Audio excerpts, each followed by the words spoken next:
안녕하십니까. 말씀육신TV입니다.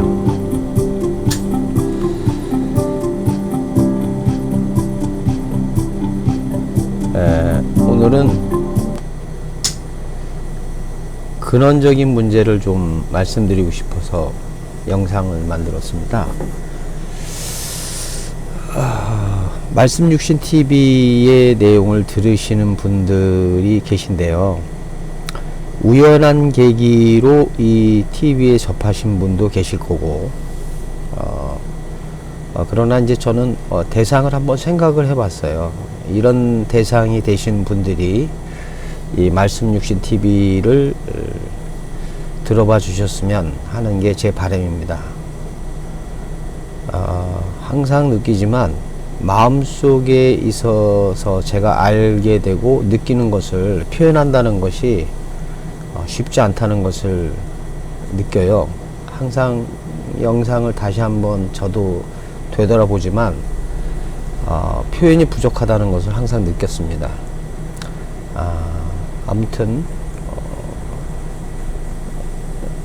본론으로 들어가서 이 하나님의 감동으로 되어 있는 성경을 대하기 전에 저는 이런 분들이 이 말씀육신TV의 내용을 들으셨으면 합니다. 그 인생을 통해서 막연하게나마 경험을 해봤더니 창조주, 우리가 또 신이라고 표현하는 것을 그런 창조주가 있다 라고 생각하시는 분이나 또 인정하고 계신 분들, 그런 분들이 이 내용을 좀 들었으면 좋겠고요. 기독교라는 신앙생활을 한 사람이고 또는 현재 하고 있는 사람, 우연한 계기로 이렇게 말씀육신, 말씀에 관련된 유튜버에서 찾다가 여기에 이르신 분, 또는 기독교가 아니더라도 뭐 다른 종교, 타 종교, 어떤 종교이든 신앙생활을 했었던 사람이나 또 현재 하고 있는 분, 또 이것과 상관없고 이 모든 것을 포함해서라도 대충이라도 하나님의 성경이라는 것을 보았고 좀 아시는 분, 어떻게 알든 또 더 알아가고 싶으신 분들이 이 성경 말씀육신TV의 내용을 들으셨으면 하는 게 제 바람입니다. 이런 분들에게 성경을 대하기 전에 말씀드리고 싶은 것이 있어요. 기존에 저와 교제를 하시고 말씀을 나누시는 분들과도 함께 똑같이 좀 이제 좀 정리를 해서 제 관점 또는 신앙적으로 제가 느낀 것을 좀 정리해 보았어요. 그래서 그 내용을 좀 말씀드리고 싶은데 중요한 내용이라 얼마 정도의 시간이 걸릴지는 저도 잘 모르겠네요. 일단 진행을 해 보도록 하겠습니다.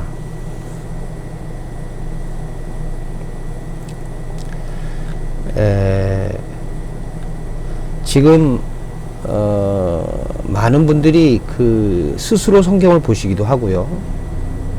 또 말씀적 차원에서 먼저 선배 되신 분들, 또 다른 목회자나 신학교 교수, 기타 등등 타 종교에 관련되어서도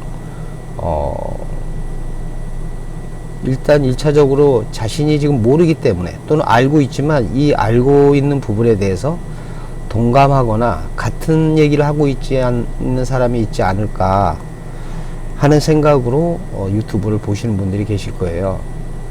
타 종교에 있으신 분들에게는 성경이라고 하는 신이, 기독교의 신 하나님께서 쓰셨다는 성경을 접하시게 된다면 성경을 대하기 전에 말씀드리고 싶은 것이 있습니다. 이미 이 얘기들을 많이 들어오신 분들은 아시겠지만 진리의 내용이라고 하더라도 그 진리의 내용을 설명하는 근간이 되는 성경을 일단은 보이는 이야기로 설명하는 것을 많이 들어보실 겁니다. 지금 이 부분은 굉장히 중요한 부분이에요. 결국 이 문제가 해결되지 않으면 계속 충돌이 될 겁니다. 구체적인 얘기들은 이제 성경 본문을 가지고 말씀을 드리겠지만 일단 우리가 이제 원문이라는 것을 보게 되는데요. 이렇게 보시면 이게 성경인데요. 이 성경을 원어분해라는 것을 이렇게 보시게 되면 이렇게 단어들이 원래 성경에 쓰여진 언어들을 보는 겁니다. 예를 들자면 지금 창세기 1장 26절인데요. 하나님이 가라사대 우리의 형상을 따라 우리의 모양대로 우리가 사람을 만들고 그로 바다의 고기와 공중의 새와 육축과 온 땅과 땅에 기는 모든 것을 다스리게 하자 하시고. 자, 이 내용을 여러분들이 글로 보시면 하나님이라는 분이 사람을 만들자라고 하는 것을 지금 여러분들은 이 글을 보시는 순간 신이 사람을 만든다라는 것이잖아요. 근데 이제 이거를 진리적 측면에서 얘기할 때 그러면 이 하나님이 누구인가? 우리는 기독교에서는 창조주를 하나님이라고 표현하지만 하나님이란 분이 도대체 누구인가? 라고 했을 때 사람을 만들자 할 때도 또 얘기가 나올 겁니다. 왜냐하면 사람이 이런 말씀이 있잖아요. 사람이 사람다워야 사람 같지 않냐?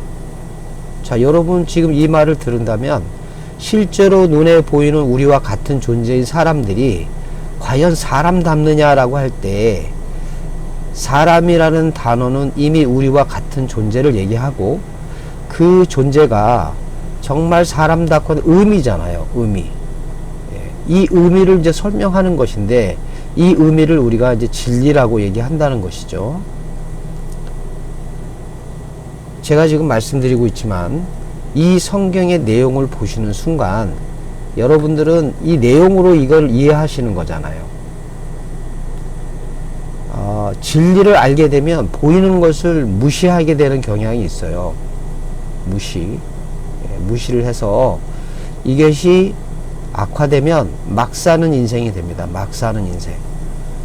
여기서 또 막 산다 그러니까 일반 사람보다 못하게 산다 이런 측면으로 오해하시는 분이 계시는데 그게 아니라 지금까지 사람으로서 느끼고 있던 것들에 대해서 다르게 생각하게 됐기 때문에 실제로 살아가는 삶에 대하여 뭔가 다르게 산다는 의미로 막 산다는 얘기를 하는 거죠. 이 표현이 참 어려운 것 같아요. 아무튼 이런 부분도 우리가 좀 더 설명을 나중에 해드리겠고요. 제가 말씀드리고 싶은 것은 결국 다시 얘기하자면 지금 어학적으로 완전한 오역이지 않은 문장이라면 기존의 번역의 내용으로 본다. 이 말은 결국 1차적으로 얘기하면 성경을 일단 스토리로 이해한다는 겁니다. 왜냐하면 이 스토리의 내용을 가지고 진리로 말한다는 거 아닙니까? 의미로 얘기한다는 거죠. 그래서 이 어학적으로 완전한 오역이지 않은 문장이라고 제가 표현했는데 그런 것들은 나중에 본문을 보시면 알 수가 있을 거예요. 예를 들면 뭐가 있을까요?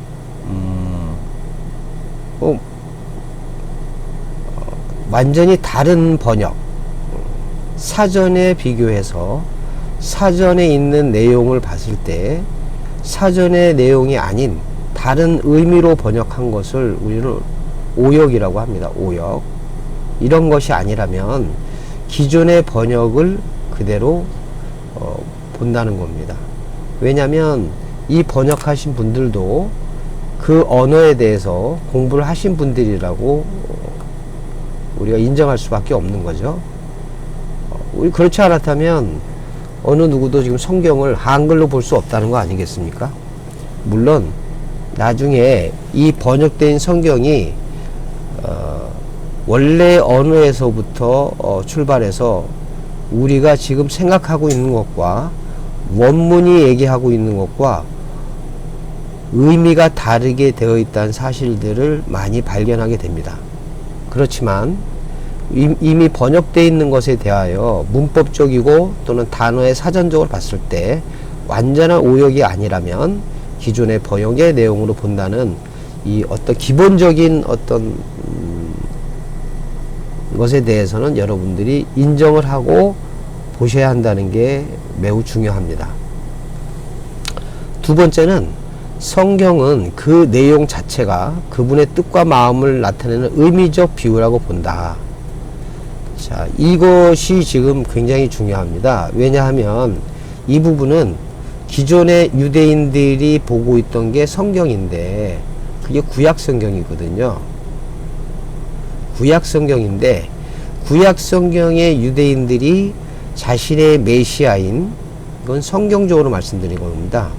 메시아가 와서 기록된 것이 신약인데 현재 이스라엘의 또는 유대인들은 이 예수 그리스도를 메시아로 인정하지 않고 있습니다.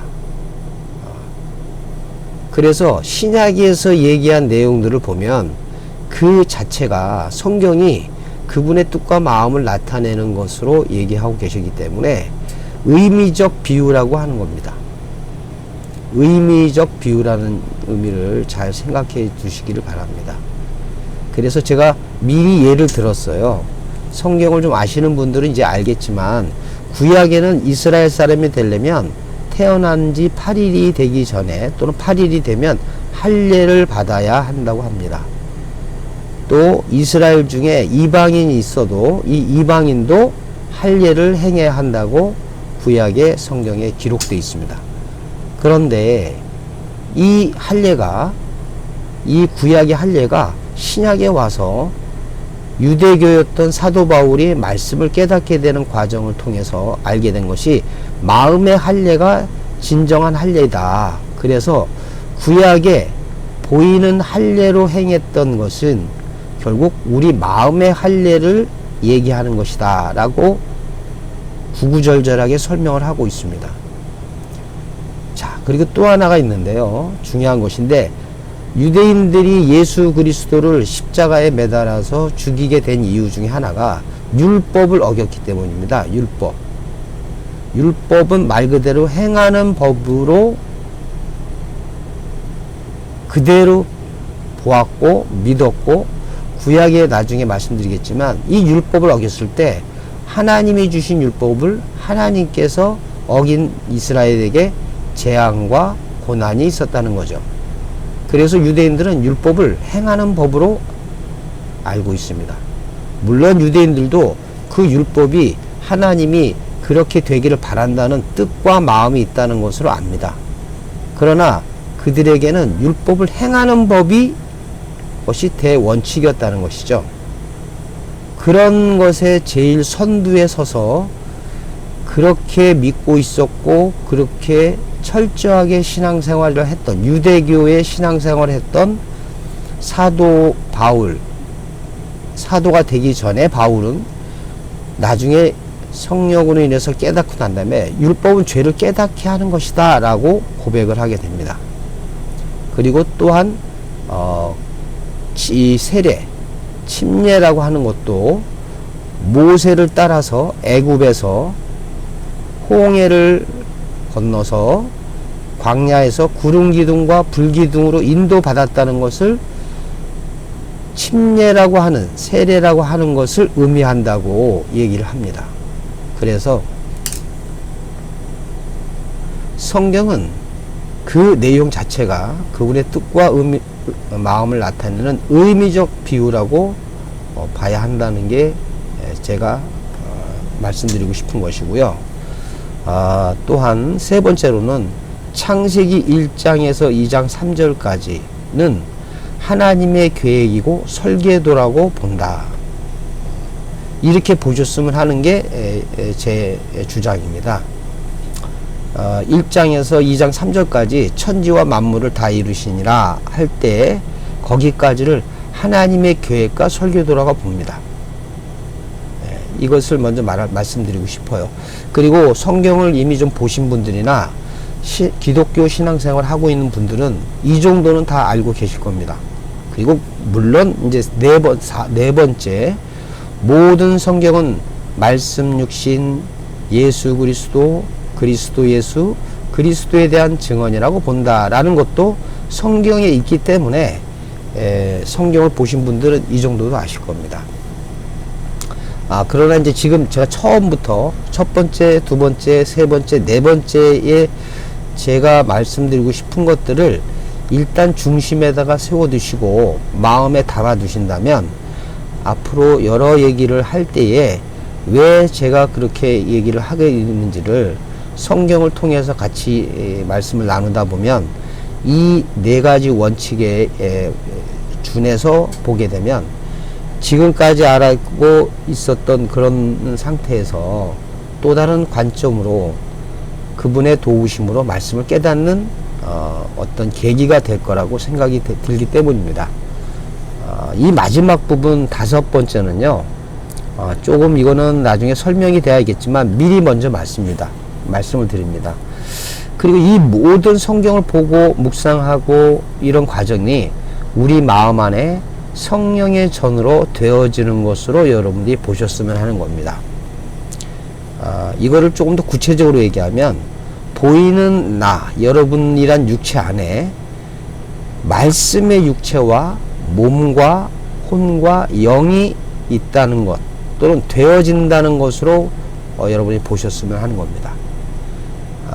보이는 나란 육체 안에 말씀이 임하고 그래서 그 말씀 안의 육체와 그리스도의 몸이라는 것과 그 안에 형성된 혼, 그 다음에 푸뉴마 영이 되어진다는 것으로 보시면 될 겁니다.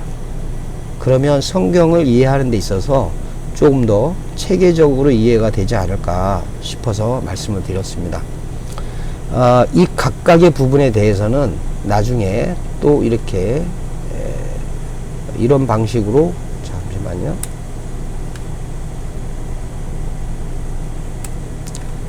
자, 이런 방식으로 좀 더 설명을 해드리겠습니다. 가능하다면 제가 이 성경 구절을 제시를 해서 어학적으로 완전한 오역이 아니진 문장은 기본적인 번역의 내용으로 본다. 이거 볼 때 여기에 관련된 성경 구절을 제시하도록 하겠는데요.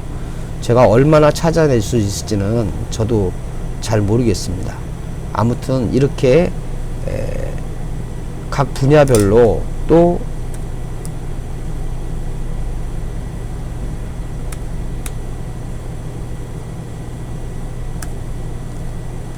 이렇게 두 번째 성경은 그 내용 자체가 그 마음의 비유로 본다. 여기에 관련되어 있는 말씀들을 찾아서 여러분들에게 제시를 해드리려고 하고요. 또 이런 식으로 하려고 합니다. 아무튼 지금 오늘은 이 성경을 대하기 전에 대상으로서의 어떤 분들이 들으셨으면 좋겠다라고 하는 이 부분의 얘기와 또 자, 성경을 대하기 전에 여러분들이 제가 주장하고 싶은 또는 제가 알게 된 것, 느낀 것들을 이렇게 5가지 정도로 정리를 해봤어요. 그래서 이것을 좀 여러분들이 마음에 담아 두시고 얘기를 들어주시면 왜 제가 그렇게 얘기를 하는지에 대해서 이해할 수 있는 근간이 될 수가 있을 겁니다. 이 5가지의 의미를 여러분들이 마음속에 담아 두시고 수시로 다시 이 부분을 생각을 해 보시면서 말씀을 들어주신다면 제가 왜 그렇게 느꼈고 그렇게 됐는지에 대해서 여러분들이 이해할 수 있는 좋은 근거가 되지 않을까 싶어서 말씀을 드렸고요. 마지막으로 성경 구절들을 좀 모아놓은 곳이 있습니다. 여러분들에게 유익하리라고 생각하고요. 제가 좀 성경 구절을 좀 설명을 드리고 아까 제가 말씀드린 5가지 어떤 나름대로 제 원칙을 이미 좀 들어서 마음에 담아 두셨다면 이 성경 구절이 좀 도움이 될 겁니다. 첫 번째 여기 보시면 아시겠지만 우리는 하나님이 우리 인간을 사랑받기 위해서 만들었다 그 다음에 하나님의 영광을 위해서 돌리자, 이렇게 결론적으로 지금 이 부분을 알고 있는데요. 성경은 그 과정을 얘기를 해 주십니다.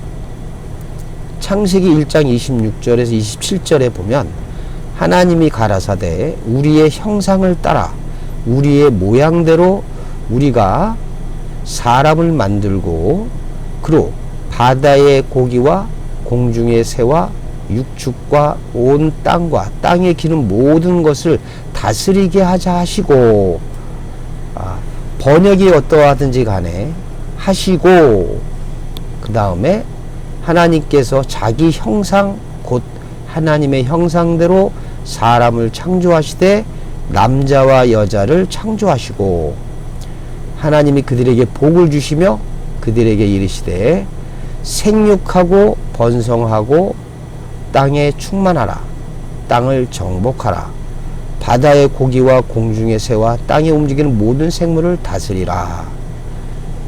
이러기 위해서 사람을 만들었다는 겁니다. 그래서 그 사람을 만들어서 결국은 너희의 몸은 너희가 하나님께로 받은 바 너희 가운데에 계신 성령의 전인 줄을 알지 못하느냐. 자, 받은 바였으니까 이미 받았죠.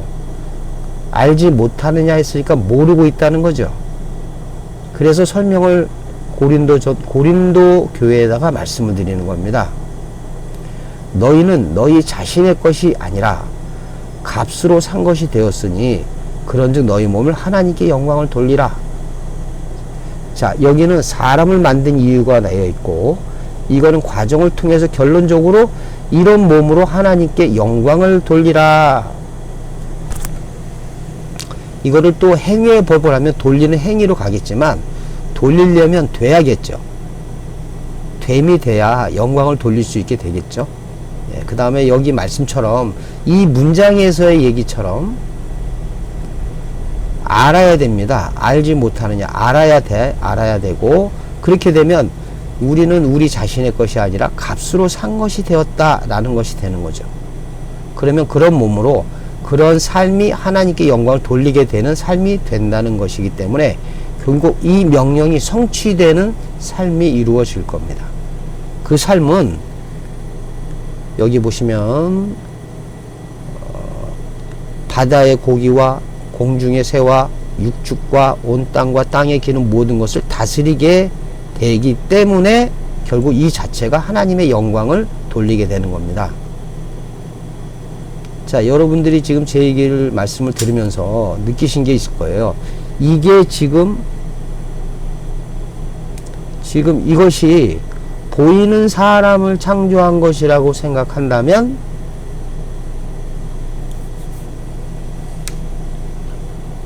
내용으로 되어 있지만 그 얘기는 그게 아니라 아까 제가 말씀드린 대로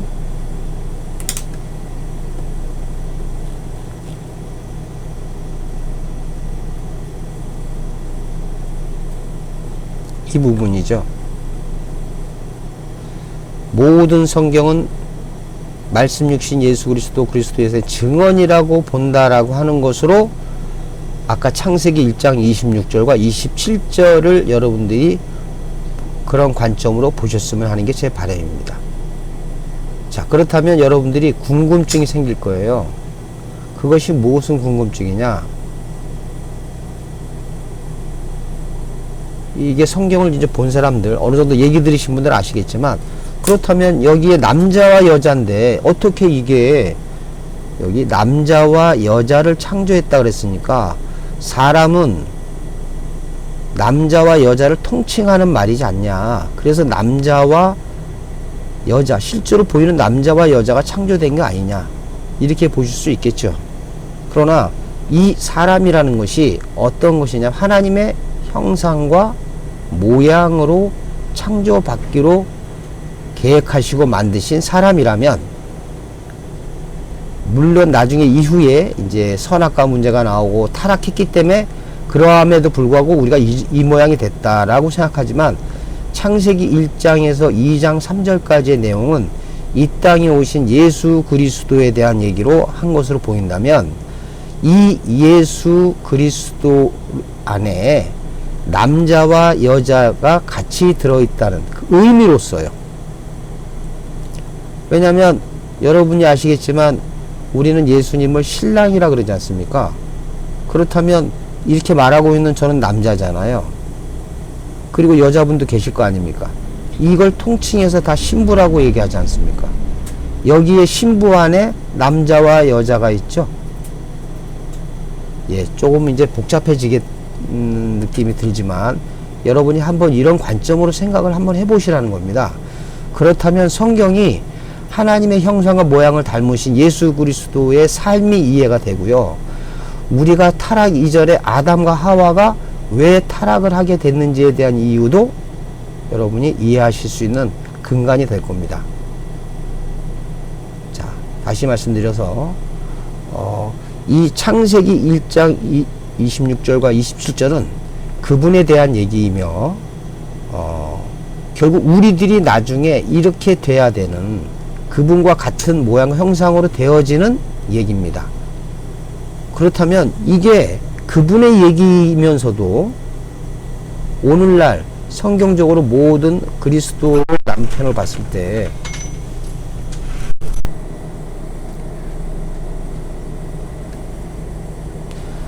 이렇게 신부된 그 안에, 이 신부 안에 진짜 우리 보이는 인생의 남자와 여자가 있지 않습니까? 네. 그래서 이 얘기는 그분의 얘기이면서 우리의 얘기도 되는 것이죠. 성경이 이런 것이 놀라운 것입니다. 이게 그분의 하나님의 감동으로 쓰여진 성경이 아니라면 이렇게 될 수가 없고요. 제가 이 얘기를 하면서도 정말 표현의 어떤 한계를 느끼고요. 또 제가 그렇게 설명을 잘 못하고 있다는 것도 자각하게 됩니다. 아무튼 여러분들이 제 입에서 나오는 말씀을 통해서 저의 얘기를 통해서 여러분들이 그런 어떤 동기부여가 되어서 성경을 다시 새롭게 볼 수 있는 그분의 뜻과 마음으로 보여줄 수 있다면 저는 뭐 그걸로 충분히 제 역할과 제가 바라는 것이 이루어지는 거라고 보고요. 아무튼 1장 26절 27절 그래서 요 두 부분을 이렇게 같이 함께 이해하시면 도움이 될 것 같고요. 시간이 좀 걸리더라도 요 부분은 다 한번 하겠습니다. 그리고 아까 처음에 말씀드린 그 5가지의 내용 있지 않습니까? 그거를 다시 한번 잘 생각해 보시고요. 디모데후서 3장 16절에서는 이렇게 말씀합니다. 모든 성경은 하나님의 감동으로 된 것으로 교훈과 책망과 바르게 함과 의로 교육하기에 유익하니, 예, 이렇게 돼 있습니다. 이것도 만약에 앞에 부분과 연동시켜서 생각을 한다면, 자, 이게 다스리고 정복하고 다스리는 그 과정의 내용이겠죠. 그렇지 않겠습니까? 그리고 이제 요한복음 5장 39절에서 너희가 성경에서 영생을 얻는 줄 생각하고 성경을 연구하거니와, 여러분과 우리의 모습이죠. 저의 모습이죠. 이 성경이 내게 대하여 증언하는 것이다. 이렇게 말씀을 했습니다. 자, 이 부분도 여러분들이 생각하기 나름대로의 관점이 생기겠지만, 일단 요한복음에서 얘기했을 때는 요한복음 1장 1절에서 태초에 말씀이 계시니라 라는 새로운 말씀을 얘기했습니다. 마태와 마가와 누가가 예수 그리스도를 표현하는 데 있어서 족보도 나오고 하지 않습니까? 그러나 요한복음은 태초에 말씀이 계시다라는 것으로 먼저 시작해서 이 성경이 내게 대하여 증언하는 것이 그분이시겠죠. 네. 이 세상에 오신 예수 그리스도시겠죠. 그러나 그분을 먼저 말씀으로 규정하고 있다는 겁니다. 그래서 이 말씀이신 분을 증언하는 것이다. 말씀만을 증거하는 것이 아니고 그분이 또 말씀이 육신이 되신 그분에 대한 얘기를 함께 동시적으로 얘기를 하고 계신 것이죠. 이 네 개라고 하는 것을 그 전에 저는 교회 생활을 한 30년 했을 때는 예수 그리스도로만 생각했습니다. 물론 그분이 말씀이 육신이 되셨다라는 과정이 있었다는 걸 알았지만, 그렇게 알고 있는 것과 말씀이 곧 하나님이다라는 이거를 깨달았다 그럴까요? 느끼고 난 다음에 말씀 육신이 되신 예수 그리스도, 그리고 그분이 태초에 말씀으로 계셨다 라는 이 사실을 느끼고 이 성경을 다시 보는 것과는 정말 천지 차이가 되더라고요.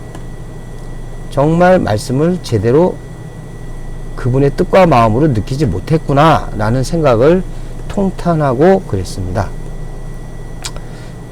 그리고요, 요한일서 1장 1절에서 이게 똑같은 요한 사도가 쓰신 거라는 것을 여러분 염두에 두시기 바라고요. 태초에 있는 생명의 말씀에 관하여는 지금 저는 한글로만 얘기하고 있습니다.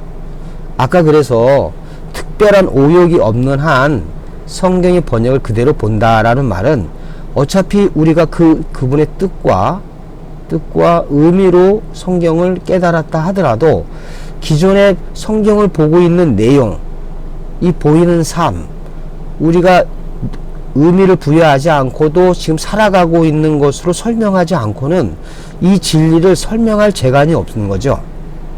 그래서 성경을 완전한 사전적 또는 문법적으로 오역이 아닌 다음에는 지금의 번역되어 있는 이 한글 성경으로라도 일단은 우리가 본다라는 전제를 말씀드린 겁니다. 만약에 그렇지 않다면 제가 진리에 대하여 진리로만 얘기할 수 있는 표현법이 없어요. 여러분 나중에 말씀을 깨닫게 되면 우리가 왜 먹는지, 왜 여자가 임신하게 되고 이런 것들도 다 말씀 안에 깨닫게 되는데, 그거를 그런 실제 사건을 하나님이 만들지 않았다면 어떻게 우리가 그 의미를 설명할 수 있겠습니까? 마찬가지로 성경도 그 얘기를 일단 문장과 글로서 설명을 해놓고 그 말씀을 가지고 그 뜻과 그분의 의도로 우리가 깨달을 수 있도록 성령이 임한다는 것이죠. 나중에 성령이 임한다고 하는 것에 대해서도 그럼 그게 구체적으로 어떤 내용이냐, 무엇이냐라는 내용도 말씀을 드리겠지만, 오늘은 첫 번째 전제로서 여러 가지 기본 베이스가 되는 근간으로서 이 성경 구절을 잠시 말씀드리고 오늘 첫 방송을 마치도록 할 거예요.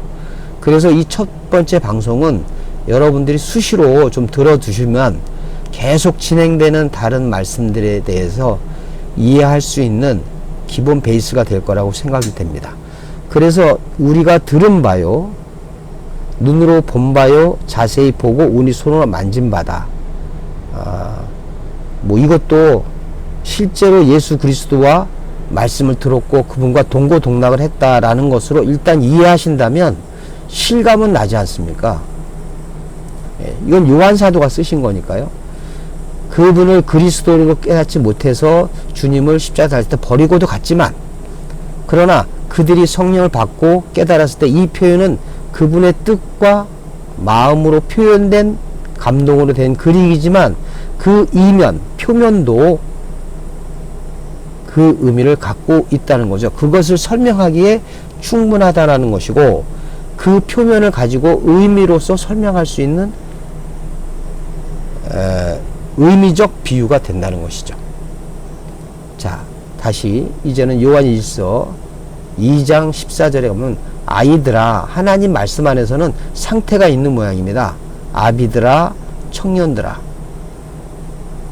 아이들에게는 너희에게 쓴 것은 너희가 아버지를 알았기 때문에 아이들이라는 얘기가 되겠죠. 그러면 자녀라는 말도 되겠죠. 아비들아, 내가 너희 쓴 건 너희가 태초에 이를 알았다. 자, 이제는 여기는 아버지를 알았고요. 태초에 계신 이를 알았다. 그렇다면 태초에 요한 사도가 말씀하시는 게 말씀이죠. 그래서 말씀이 안에 있으면 너희들이 아버지가 됐다. 아들을 낳을 수 있다. 또는 아들을 가지고 있다. 아버지는 아들을 가지고 있는 사람에 대한 표현이지 않습니까? 그러면 이 사람들이 실제로 아들이 없다 하더라도 성경적 아비는 진리의 말씀, 아버지 씨를 갖고 있는 사람이잖아요. 씨가 자손, 자녀라고도 하니까요. 나중에 원문을 보시면 이 말씀의 자녀, 이런 표현을 하기 때문에 말씀이 자녀이기도 하고요, 하나님이기도 하고요, 아버지이기도 하고요, 아들이기도 합니다. 죄송합니다. 아비 들어가라고 하는 것은 내 안에 아버지, 말씀이 있죠. 근데 그 말씀이 내 안에 계시기 때문에 그게 아이죠, 아들이죠. 그래서 그걸 아비들이라고 갖고 있는 나를 표현할 수 있는 것입니다. 이 영적이라는 것이 이런 의미가 있죠. 청년들아, 내가 너희에게 쓴 것은 너희가 강하고 하나님의 말씀에 너희 거하시며 너희 흉악한 자를 이겼다. 자, 이런 힘을 가지고 있는 게 세상에서도 청년들은 일을 하고, 나중에 아시겠지만 청년들은 환상과 뭘 본다고 이렇게 얘기합니다. 청년들이 강한 건 당연한 것이고요. 안에 거하고 흉악한 자를 이겼다. 이게 청년들 때에 일어나는 일인 것 같습니다. 어떻게 보면 이런 생각도 해보실 수 있겠죠. 아이, 청년, 그 다음에 아버지가 돼야 되는 게 세상에, 보이는 세상의 원리인데, 성경은 아이들, 아비들, 청년들라고 표현해서 무엇인가를 얘기하시려고 하는 의도가 보입니다. 마지막으로 말씀 육신이 되어 우리 가운데 거하심에 우리가 그의 영광을 보니 아버지 독생자의 영광이요 은혜와 진리가 충만하더라. 시간이 좀 많이 지나서요, 단적으로 말씀드리면 말씀이 육신이 되어 우리 안에 거하심에, 이것은 보이는 거로 얘기하면 2000년 전에 예수 그리스도가 이 땅에 왔다는 사실만을 얘기하는 게 아니고요, 이 말씀 육신이 우리 안에 거한다는 겁니다. 성령이 임함으로 우리의 육체 안에 그분이 들어오셔서 말씀으로 우리와 함께 계신다는 거죠. 1차적으로는 2000년 전에 오신 예수 그리스도를 증명하는 거 맞습니다. 그러나 이 말씀이 나중에 차원이 더 임하게 되면 이 사복음 신약이라는 이 성경도 결국 예수님이 부활 승천하신 이후에 100년 안에 쓰여진 것이기 때문에 이미 성령을 받은 후에 쓴 것이죠. 그래서 이것이 단순히 2000년 전에 그분이 예수 그리스도라는 얘기만 하려고 하는 것이 아니라 우리 안에 그 말씀이 들어와 있어서 예수 그리스도가 마리아의 몸에 성령으로 잉태된 것과 같은 똑같은 과정을 우리에게 있음으로 인해서 우리가 그걸 보면 이런 고백을 할 수 있다. 이런 고백은 요한이 한 거니까요. 이런 고백을 우리가 진심으로 할 수 있다면 여러분도 사도 요한의 상태와 같은 겁니다. 그 상태를 얘기한다면 여러분을 요한이라고 부를 수가 있는 것이죠. 이건 다 의미적입니다, 여러분. 한번 사례가 들리니 계속 그러네요. 죄송합니다. 이제 말씀을 여러분들이 참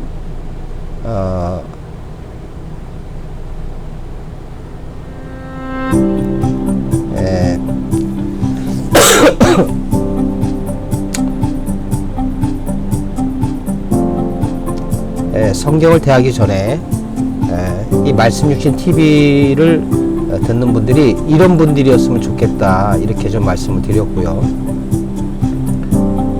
그리고 말씀 육신 TV를 진행하고 있는 저에게는 성경을 대하기 전에 이렇게 첫 번째, 두 번째, 세 번째 설계도, 그분에 대한 진행, 그리고 우리가 이렇게 되어가는 것으로 여러분들이 봐주셨으면 하고 앞으로 계속 들어봐 주시기를 바란다는 마음으로 이 영상을 제작했습니다. 아무튼 여러분, 오늘도 말씀 안에서 그분과 동행하는 삶으로 하나님이 만드신, 창조주가 만드신 그 인생이 말씀으로 다 보여주고 느껴지는 동행하는 삶이 되시기를 응원하면서 들어주셔서 너무 감사합니다.